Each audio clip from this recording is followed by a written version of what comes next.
On the morning of June 28, 1914, a 19-year-old boy woke up knowing he was going to die today. Not because someone was going to kill him, because he had volunteered to kill someone else. He had a grenade in his coat, a cyanide pill in his pocket, and a mission that his entire life had been building toward. By 10 o'clock that morning, the mission had failed. He had frozen. He had let the moment pass. So he walked to the nearest deli, bought a sandwich, and stood on a street corner defeated, and completely convinced that his story was over. It wasn't. Within the next 4 minutes, this boy, this sandwich, and one wrong turn by a confused driver would set off a chain of events that killed 90 million people across 2 world wars. This is the ripple.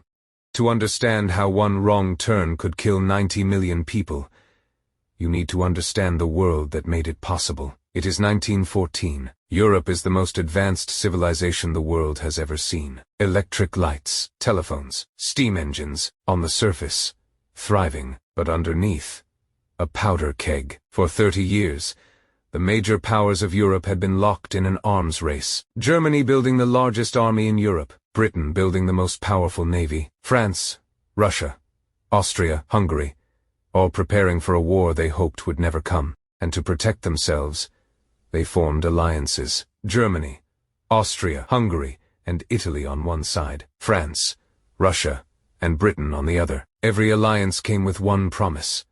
If one of us is attacked, all of us go to war. The politicians called it the balance of power. Nobody will dare start a war if attacking one country means fighting 6. What they failed to understand, when you build a system designed to turn a small fire into a massive explosion, eventually there will be a fire. And on June 28, 1914, the fire arrived. His name was Franz Ferdinand, Archduke of Austria-Hungary, the future emperor. Franz Ferdinand was deeply in love with his wife Sophie, a woman the royal court considered beneath him. Every official ceremony Sophie was forced to walk behind him. She was treated as less than. But when Franz Ferdinand visited Sarajevo on June 28, Sophie was allowed to sit beside him in the open-topped car. One of the only times the empire's rules allowed them to be truly equal in public. It would be the last day they were alive together. Sarajevo in 1914 was burning with quiet rage. 6 years earlier, Austria-Hungary had taken Bosnia by force. From that rage,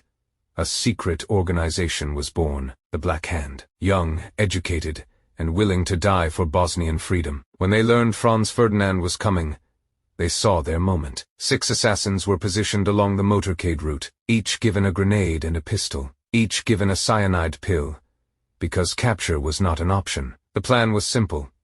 If the first fails, the second tries. 6 chances. The Archduke could not survive. The motorcade began moving through the streets of Sarajevo. The first assassin froze. A police officer standing too close. He let the car pass. The second, Nedeljko Obrenović, did not hesitate. He grabbed his grenade, struck it against a lamppost to arm it, and threw it directly at the Archduke's car. It was going to hit, but the driver accelerated sharply. The grenade clipped the back of the car, bounced, and exploded under the vehicle behind it. 2 officers badly wounded, Franz Ferdinand completely unhurt. The motorcade sped away. The remaining 4 assassins were bypassed. Obrenović swallowed his cyanide pill and threw himself into the river Miljacka. The cyanide was old. It only made him sick. The river was 4 inches deep. He was dragged out and arrested, and Gavrilo Princip, 19 years old, the final assassin, watched everything fall apart. He had trained for months for this moment. And now, it was over. So he walked away, turned down a side street, and bought himself a sandwich from a nearby deli. He stood on the pavement outside,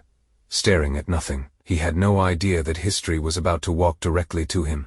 Back at City Hall, Franz Ferdinand was furious, but not thinking about himself. He was thinking about the 2 officers wounded in the explosion. After the reception, he said he wanted to go to the hospital. He wanted to see the men who had been hurt. The route was changed. Straight to the hospital, away from the crowds. The new route was communicated to the drivers, or so everyone assumed. Leopold Loka, the driver of the Archduke's car, was never told. Nobody told him. The motorcade began moving. Loka drove confidently, following the original route he had memorized. When he reached the junction at Franz Josef Street, he turned right, the wrong way. The governor shouted, "Stop! Wrong way. We go to the hospital." Loka hit the brakes. The car stopped. He began to reverse, slowly, engine struggling, and then the car stalled completely stationary, directly in front of the deli where Gavrilo Princip was standing with his sandwich, 5 feet away. Princip looked up. He was staring directly at Franz Ferdinand.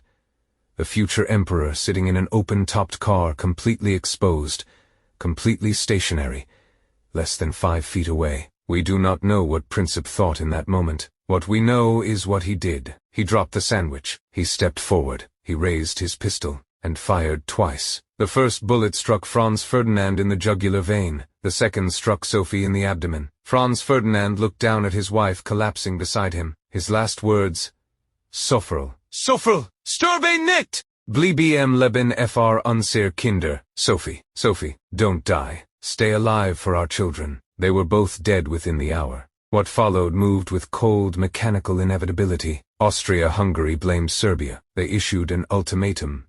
10 demands, each designed to humiliate. Serbia accepted 9. Austria-Hungary declared the response unacceptable. On July 28th, exactly 1 month after the assassination, Austria-Hungary declared war on Serbia. And then the machine built over 30 years began to run. Russia mobilized to protect Serbia. Germany declared war on Russia. France prepared.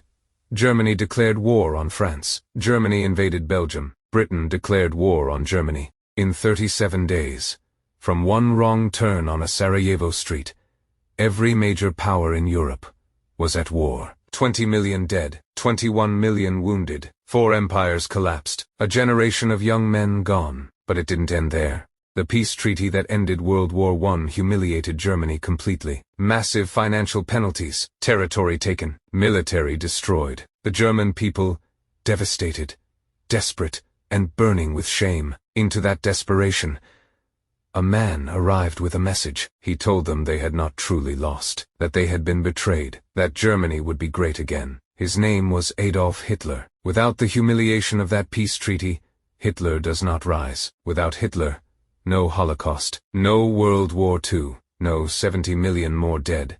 All of it. Every single death, traced back through an unbroken chain to one moment. One driver who was never told about a route change. One wrong turn. Nobody in this story was trying to cause a catastrophe. Leopold Loka was not trying to start a world war. He made a simple navigation mistake, the kind that happens every day, in every organization, every family, every relationship. Franz Ferdinand was trying to do a decent thing. Visit wounded men. He was being compassionate, and the politicians who built the alliance system genuinely believed they were building peace. Yet 90 million people died. This is what the ripple effect truly means. It is not just one action causing another. It is systems built over years that store pressure silently and visibly until one small and completely random event releases everything at once. Now think about your own life. Where are you building pressure right now and calling it stability? A relationship where real conversations have never happened, where both people keep saying we're fine, while the distance grows every month. A career where you have known for years something is wrong, but the discomfort of staying is still less than the fear of leaving. A financial situation, debt, bad habits, no savings, that you have been meaning to fix but never quite do. These are your powder kegs. The pressure does not disappear because you stop looking at it. It waits, and one day, not when you expect it, something small happens. A wrong turn, an unexpected conversation, a moment you did not plan for, and everything releases. The difference between Franz Ferdinand and you is this. He did not know the powder keg existed. You know yours does? The question is not whether the pressure will release. The question is whether you will choose the moment, or whether the moment will choose you. One driver, one wrong turn. One boy on a street corner, 90 million dead. That is the power of a single moment. And that is what the ripple is about. Every week, we go back to the exact moment when everything changed, and we show you what it means for your life today. If you want to know the next turning point in history, the next video is already waiting.